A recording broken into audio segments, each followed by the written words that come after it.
2, 1. Hello and welcome to. I was going to say 538. It's just wow. Nathaniel, you're too familiar. Somewhere deep in that, in the recesses inside of your brain. I'm wearing a 538 shirt right now, so maybe that that's might be why. Okay. All right. Get it together.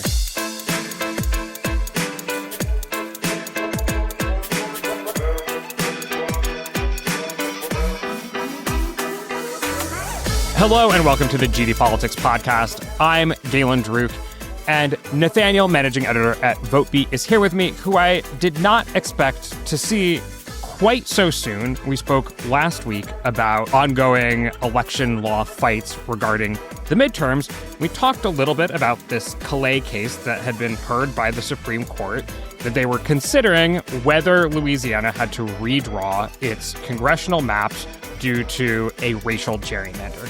At the time, Nathaniel, you suggested maybe this will wait until the end of the term, want to make sure that it doesn't throw a wrench in the cycle while we're in the middle of primaries, while there's the possibility of maybe redrawing maps.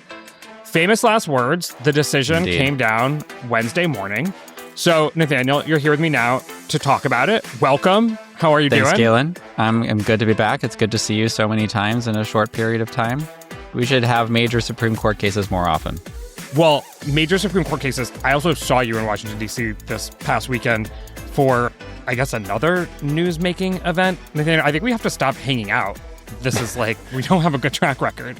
That is true, yes.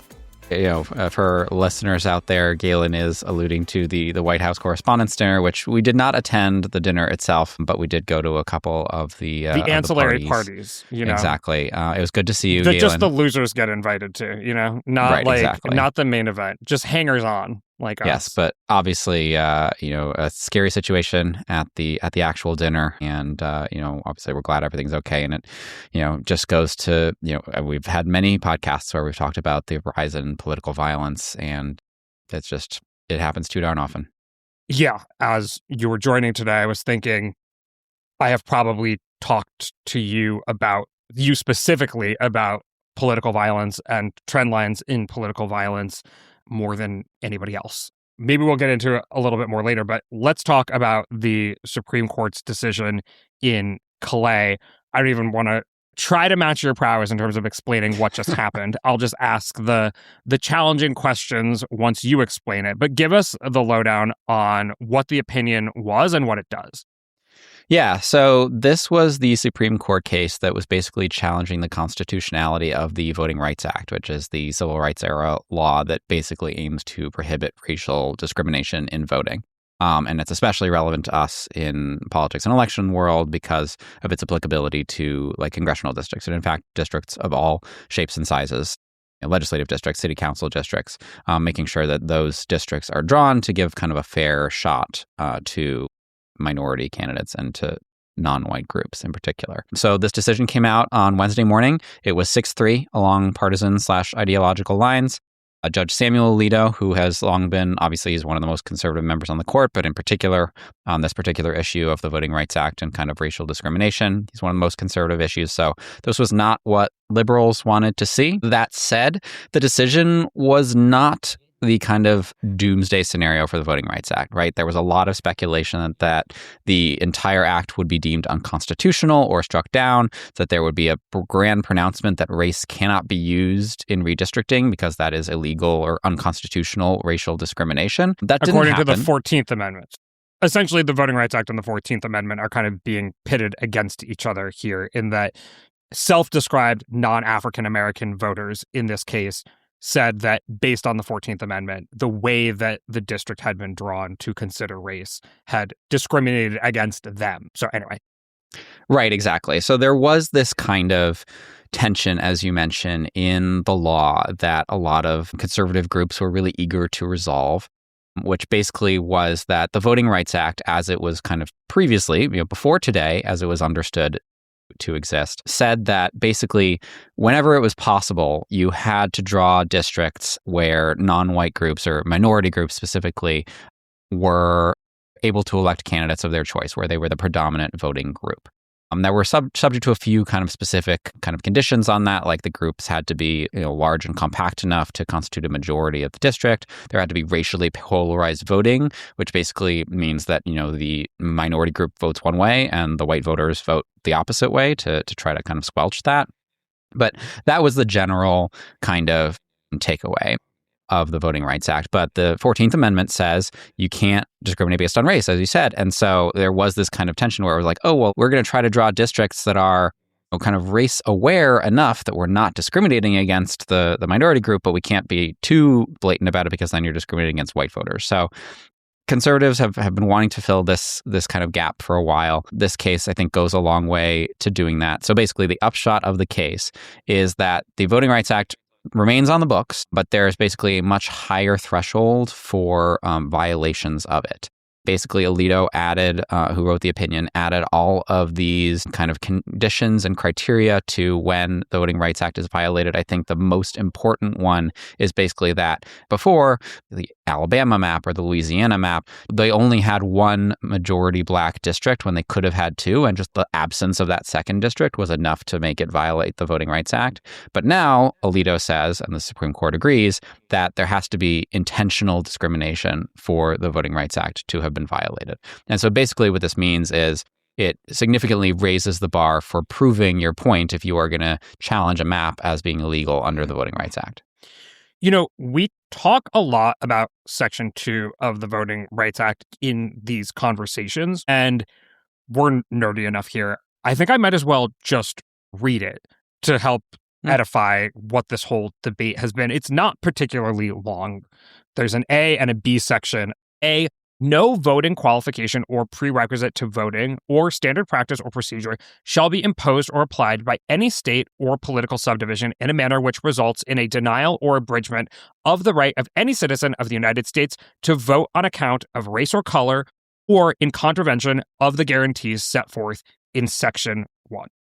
B, a violation of subsection A of this section is established if, based on the totality of circumstances, it is shown that the political processes leading to nomination or election in the state or political subdivision are not equally open to participation by members of a class of citizens protected by subsection A of this section, in that its members have less opportunity than other members of the electorate to participate in the political process and to elect representatives of their choice.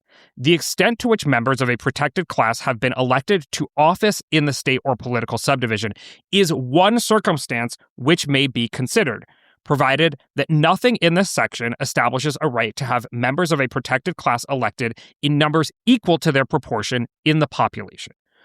So there's already just a tension within Section 2 of the Voting Rights Act, which is it's saying that not electing any members of this protected class or their chosen candidate is evidence of violation of Section 2. But Section 2 cannot be used to say that there's a violation just because there's not proportional representation. Right. So how exactly do you go about doing that? This statute, as it was written by Congress, has been interpreted, amended, reinterpreted, and they finally got to this place where, honestly, I don't think we could ever really say that there was some sort of settled agreement or stasis as to how to apply Section 2 of the Voting Rights Act.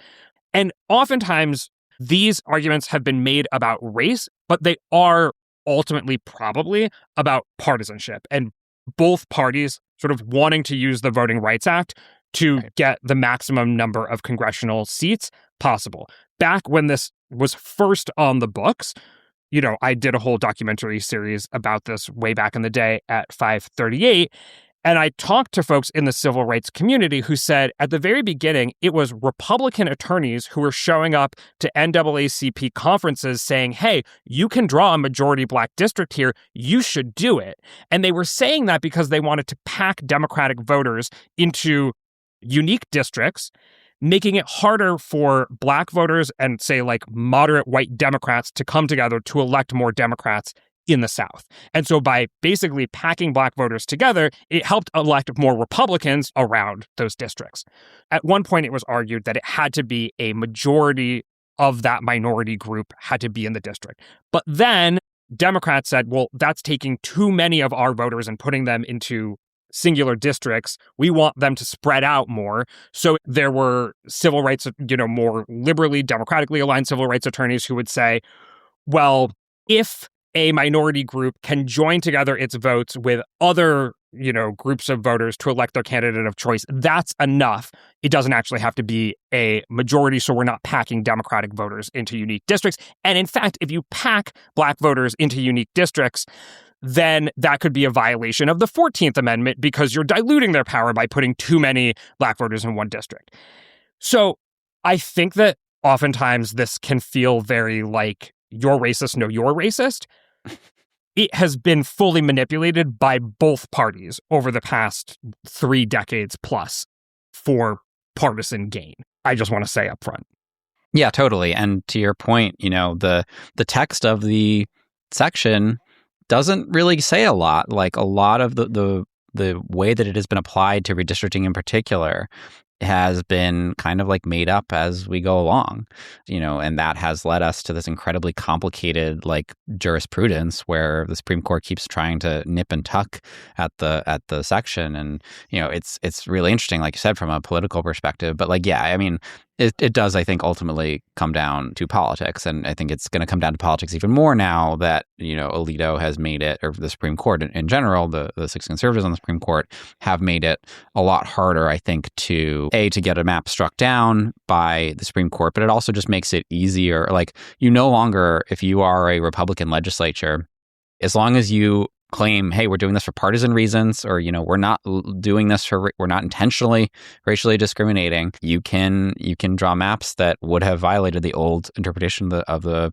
Voting Rights Act by, for instance, distributing Black voters among various different districts. I have to say, and I'm not trying to be Pollyanna-ish here, I read Alito's opinion and I couldn't figure out for the life of me what the standard is now. Like, in the sense that I read that because ultimately he concludes that the reason that we are striking down these maps is because Louisiana didn't have to draw a second VRA district to begin with. And like, he never says just one was enough and one complies with the Voting Rights Act. It's not clear to me that the standard is now there needs to be no voting rights districts whatsoever. There needs to be no Black or Hispanic, or in some areas of the country, Asian opportunity districts whatsoever. Right. It's just that in this specific case, in part because there's no argument for proportional representation, and he says the plaintiffs never presented a map that followed all of the rules of Louisiana's redistricting regulations that had 2 majority Black districts in them, that in this case, you didn't have to draw a second one. But they don't say anything really about where you do need to draw a majority Black district or I mean, they say like if there's intentional discrimination, which, in this day and age, like people would be pretty crazy to, say put in like, an email. Yeah, put in an email this or map say does a really good job of discriminating against Black voters. Right. And so to me, I was just like, well, this is going to require a lot more litigation. The liberals on the court were pretty clear, and they were saying like, the Alito opinion, while it may seem somewhat bland, is actually ending the Voting Rights Act. So I don't want to pretend that the truth is somewhere in the middle because I don't know that. There could be a bunch of litigation that results in actually Section 2 of the Voting Rights Act is completely dead. And when they didn't clarify what the standards were totally going forward in this case, what they really meant was there are no standards anymore, and come bring all of your cases. Eventually we'll conclude that there are going to be no more Voting Rights Act districts. Like, I couldn't really tell where the line is now. I just thought this is going to result in a bunch more. Like, everyone's going to now litigate their majority minority districts. Sure, right. I think that it is probably right to say there is no clear standard, right? I mean, the decision, as I said, didn't go so far as to say that every district that was drawn with race in mind based on the Voting Rights Act is illegal.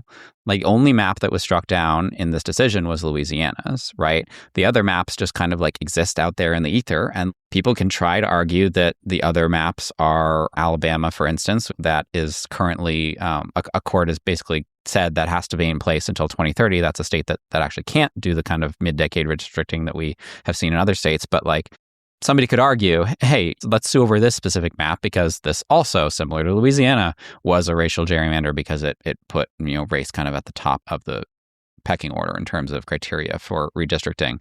But at the same time, this decision does prohibit states from drawing, the maps that they have right now, other than Louisiana. So I think you're right that it is going to take more litigation, and it does kind of endorse the other notable thing, right, is that it endorses this idea of like partisanship as a redistricting criterion in a way that the previous case on partisan redistricting didn't. So in 2019, the Supreme Court ruled in the case Rucho v. Callais that they're basically federal judges were taking themselves out of the business of deciding partisan gerrymandering cases. They were just like, this is too thorny for us. Like, it's fine to, it's not against federal law to. They bemoaned it. They said this is not a good thing, exactly, but it's not something right. we can settle. Right, exactly. And in that decision, they said, we don't like partisan gerrymandering, but we just can't do anything about it. And like states, you're welcome to like pass laws and like, do kind of your own thing to prevent this. But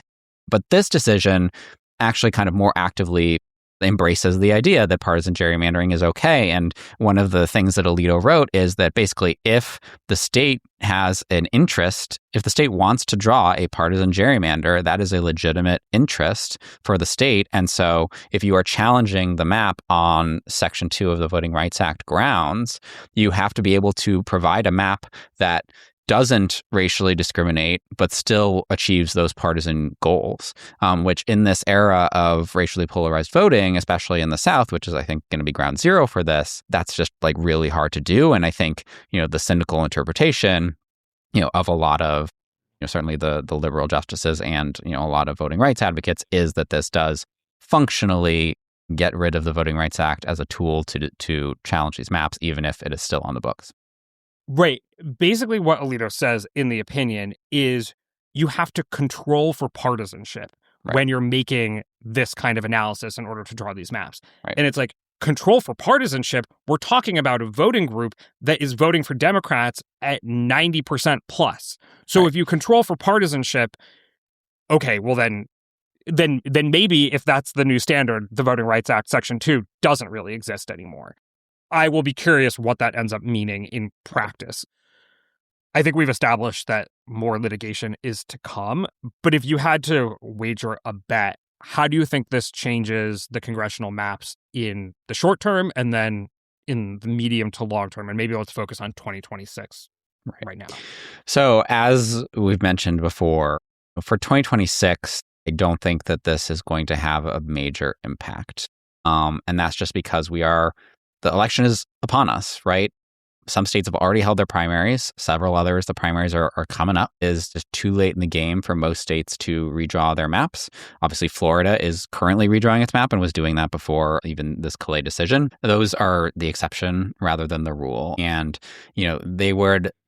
there's a lot of stuff that states would have to do in order to, it would just be a mess. Some might try it, there's obviously been this rash of mid-cycle redistricting and parties are desperate to gain an advantage, but practically speaking, it is very difficult. However, I do think 2028, you would expect to see states like South Carolina, Tennessee, Georgia, although Georgia might have a Democratic governor after this year, so that is an interesting wrinkle.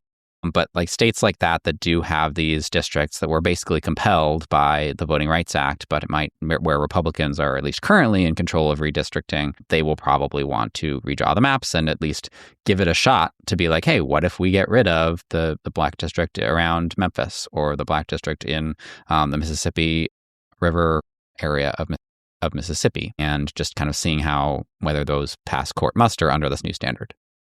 But in the short term, I mean, are we expecting at least Louisiana to redraw its map? I mean, what do we think? I think yes. So, at first blush, right, the decision, the one kind of clear upshot of the decision is Louisiana's congressional map is an unconstitutional racial gerrymander. And so it is invalid. The issue is that Louisiana's primary is on May 16th. That is like 18 days away. People are already voting. Like mail ballots have gone out. Ballots have been cast theoretically in this election. So they are really in a bind. And, court's decision doesn't say anything. It didn't order that the primary be moved. It didn't say, oh, this map is illegal, but like you can use it for this election because it's too late, like Purcell principle, which are all things they could have said, but they didn't. And so Louisiana is in a bind, and the Louisiana press corps has been asking the governor, legislators, the state attorney general, basically like, what are you guys going to do? And they are like, it's too early to say. And they're probably, frankly, behind closed doors, they're trying to figure it out themselves. But, my guess, the two options are they could pass a new map and postpone the primary, which, would be a big disruption to voting, but it certainly would serve their partisan aims better. Louisiana, of course, is controlled by Republicans, and they probably want to get rid of that black seat. Or they could try to say, hey, we're having an election right now. It's too late. And they could try to get the Supreme Court to agree to basically be like, okay, sure, you can use this map in 2026, even though we've already deemed it illegal. That is something that does have precedent. Sometimes courts will say, this map is illegal, but it is too close to the election, so we don't have a choice but to use it in the election that is on hand. So we will see. We're keeping an eye on that for sure. We'll be keeping an eye on if any other state tries to do especially I think states, and obviously any state that's already held its primary or the primary is coming up in May, I think is very unlikely to try to do this. Some of the states that have primaries in August, like maybe they could try to postpone their like filing deadlines and primaries in order to try to redraw. But obviously it's also a lot of those states are like blue states or something, or states with independent commissions where, there isn't one party in control of the redistricting process. So I think the impact for 2026 will be minimal. You alluded to Florida redrawing its congressional map, which is in some ways related, in some ways not related. Related in the sense that Republicans in Florida say that this is part of the rationale for redrawing the map, but unrelated in the sense that Florida already had this special session planned before this decision came down, and the real beginning of this saga is with mid-decade redistricting that began last August. So what does that new Florida map look like? How many seats are Republicans potentially gaining from they just passed it today? Yeah. So the new map attempts to add 4 new seats for Republicans. It basically eliminates the Democratic-held district in Tampa. It eliminates one of the 2 Democratic-held districts in the Orlando area, and then 2 of the Democratic districts in South Florida. Yeah, it's a kind of a nice little mirror image to the Virginia map in the same way that kind of like California was countering the Texas redraw.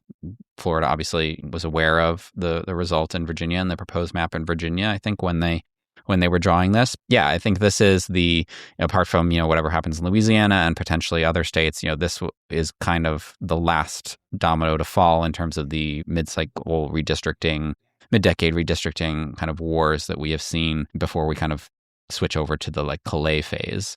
We mentioned that there's some ambiguity here about how the Voting Rights Act gets applied to drawing congressional districts using race going forward. I think that what pisses people off, a couple things. One, the Voting Rights Act, as I mentioned on last week's podcast, worked to elect a historic number of Black legislators to Congress and in state legislatures as well. Alito makes this argument in his opinion that, well, what's the time horizon here? Like society has changed so much, whatever. I read Section 2 of the Voting Rights Act. It doesn't say anything about a time horizon. It just talks about protecting minority groups and their voting rights. I think, though, over time, nonetheless, attention has turned to partisan gerrymandering as something of a greater evil, right? Mm-hmm. White Democrats today are not nearly as opposed to electing Black Democrats as they were in like the 1950s before the Voting Rights Act was written up and passed. So I think there's more of a chance than ever for cross-racial coalitions to elect Democrats, Republicans, whatever it may be. And as time has progressed, I think people come to see partisan gerrymandering as the greater scourge. I don't want to speak for everyone, but that's my sense. For people who don't like partisan gerrymandering, this has been a rough couple years, but that is probably the most, like, pursuing an end to partisan gerrymandering would probably be the most, like, efficient way or meaningful way to end, like, all of the bullshit, all of the shenanigans, whatever. Do you see in this moment sort of paths forward for people who do want to end partisan gerrymandering? Yeah, I mean, that's a great question. And I mean, I don't want to minimize the impact of racial gerrymandering either, right? Obviously, there's a long history of that in the country. And I think right now, race and party are very highly correlated. That may not always be the case in the future. Obviously, in 2024, we saw Latino voters, for instance, becoming more of a swing group. The Voting Rights Act, I think, was largely written with Black voters in mind, but it applies to any minority group, of course. And it has, I think, similarly helped Latino and even like Asian American groups gain representation in Congress as well. In terms of the partisan gerrymandering, I mean, I think that basically any hope for, there was a lot of progress made for reformers on the state level with new redistricting commissions in places like Michigan. A lot of like state level courts and stuff were found that there were protections against partisan gerrymandering in state constitutions, for instance, like in Pennsylvania. And so, I think it will, until 2025, it was you had reason for optimism if you were one of these people who was, kind of good government, let's end partisan gerrymandering person. Then obviously 2025 and 2026 came around, both parties, decided to draw maps for political gain. And, Democrats, which had historically been the party that had been in favor of those kind of good governance reforms, decided, to heck with it. We are going to fight fire with hire and not unilaterally disarm. And so we're going to draw our own gerrymanders as well. I think that means that any kind of prospect for reform has to happen federally at this point. There has to be kind of a holistic solution because red states were never particularly interested in this, in kind of these reforms to have more fair maps, and blue states are no longer interested. And, I think like in California, for instance, or in Virginia, I'm not sure you're going to get back to those commissions are still technically on the books, but I have a hard time, especially if states like Tennessee and South Carolina and Mississippi and Georgia get rid of their, few remaining blue seats. I think those states are, California and Virginia, are not going to, go back to the fair maps process. Yeah, I mean, I think that the hope is on the federal level, the idea of like a national gerrymandering ban or some kind of set of standards. There's also the prospect that the Congress could pass a like more robust version of the Voting Rights Act that specifically says it's the effect, it's not the intention that matters. And, that might be also, I'm sure it would be challenged in court and it might get struck down in court. But, that door is open. The Supreme Court did not say that this, again, it kind of paying attention to race and redistricting is unconstitutional, full stop. So that is the possibility. I think probably it will require a Democratic trifecta and getting rid of the filibuster to do it. And I'm not sure how realistic that is, but we will see. And then the other option, of course, is a constitutional amendment. And, this is the drum I like to bang. I think that constitutional amendments continue to be undervalued as a potential tool for reformers. I think there are a lot of things that there would be, there's a lot of partisanship out there right now, and obviously a lot of in order to pass a constitutional amendment, you need the approval not just of Congress, but of state legislatures. But there's a lot of things that when you can take the current political context and acrimony out of it, which I know is easier said than done, but when you can do that, a lot of these reform ideas do have bipartisan support. And so, that's another potential option. And obviously that is much stronger than a statute that Congress would pass. But, both of these things I think are long shots, and they are years away if we ever get them at all. Yeah. You and I have talked at various points about perhaps the most powerful political arguments in America today being anti-politics arguments.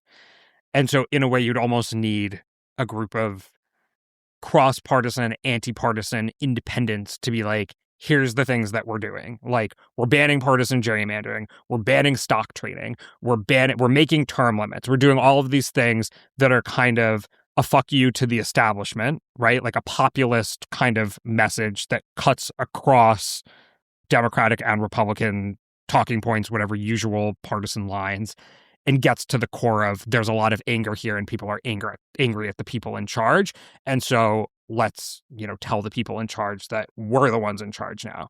It's hard for me to imagine, like a group led by Elizabeth Warren doing something like that. It's got, like, in a sense, independents have to end up in Congress or something, or there has to be just like, Elon Musk right, exactly. pre-Donald Trump right, has to decide that this is the thing that he cares the most. Like, Elon Musk is obviously now branded as Trumpian, but like Elon Musk pre-Donald Trump, if he's like, this is the most important thing in the world to me, I want to, obviously I don't think he would be like, I want to get money out of politics. I want to, lessen partisanship, but it would have to be somebody like that to spend a boatload of money who's trusted by both sides, because like, yes, the polling is there in favor of a lot of these things, but once it gets filtered through, like the messengers are just terrible at it. And as soon as like you start hearing AOC or Elizabeth Warren or Bernie Sanders or Zohran Mamdani talking about these things, you're like, okay, you've lost 50% of the. Yeah, for sure. And I think,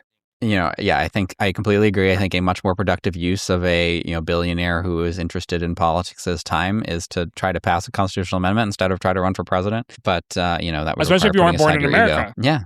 But no, exactly. And like, obviously it would be very difficult, but I think that there are some things you can do. I think that you can make any kinds of these provisions, like set the effective date like 10 years in the future, right? Like these things don't take effect until like half of these people who are voting on it would be retired, right? Like that's an important thing. Obviously something like term limits, a lot of members of Congress aren't going to vote for that, but maybe they will if they say, okay, starting with the people who get elected after you, things also, like that. Also, it changes state level politics. I think that's an underrated thing, which is when, assuming it gets passed out of Congress, when it goes to the states, because it has to be ratified by 3/4 of the state legislatures, all of a sudden, people running for office in state legislatures have to start answering questions about like, well, do you support all of these different populist election measures? And that changes focus. And maybe people decide eventually, sure, I do. But I don't know. No, absolutely. Maybe we'll try it. American politics has become so boring. Like, I know on one hand, it's like never been more crazy, but it's never been like less dynamic.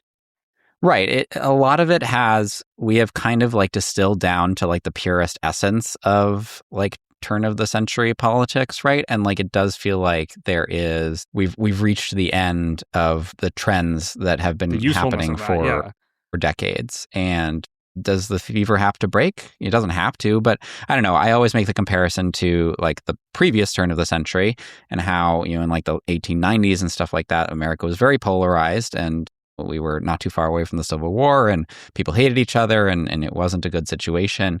But the progressive era happened and there were a bunch of that ended up frustrating the political parties. There were progressive Democrats, there were progressive Republicans, and there was this wave of good governments that produced like new amendments to the Constitution, like the 17th Amendment. There are precedents for this. And I think that if the fever does break, these reformers would be smart to be well positioned to take advantage of it. Is that a good place to leave things? I think so. We got strangely philosophical. Yeah. these late. impacts. It's like it's after hour. It's the after hours That's podcast. True. It's past regular business hours. That's true. We always record either at like midnight or at like 10 a.m. But we never record right now, which is like 5:30 p.m. For what it's worth, I've already recorded one podcast today in case I sound particularly loose. It was about prediction markets. We put that on the back burner for a second. We'll pull it out soon enough. Hopefully it'll be an interesting conversation. For now, Nathaniel, thank you so much for joining me. Thanks, Galen. My name is Galen Druk. Remember to become a subscriber to this podcast at gdpolitics.com and wherever you get your podcasts. Paid subscribers get about twice the number of episodes. You can also join in our paid subscriber chat and pass along questions for us to discuss on the show. And you ensure that we can keep making a podcast that prioritizes curiosity, rigor, and a sense of humor. Also, be a friend of the pod and go give us a 5-star rating wherever you listen to podcasts. Maybe even tell a friend about us. Thanks for listening, and we will see you.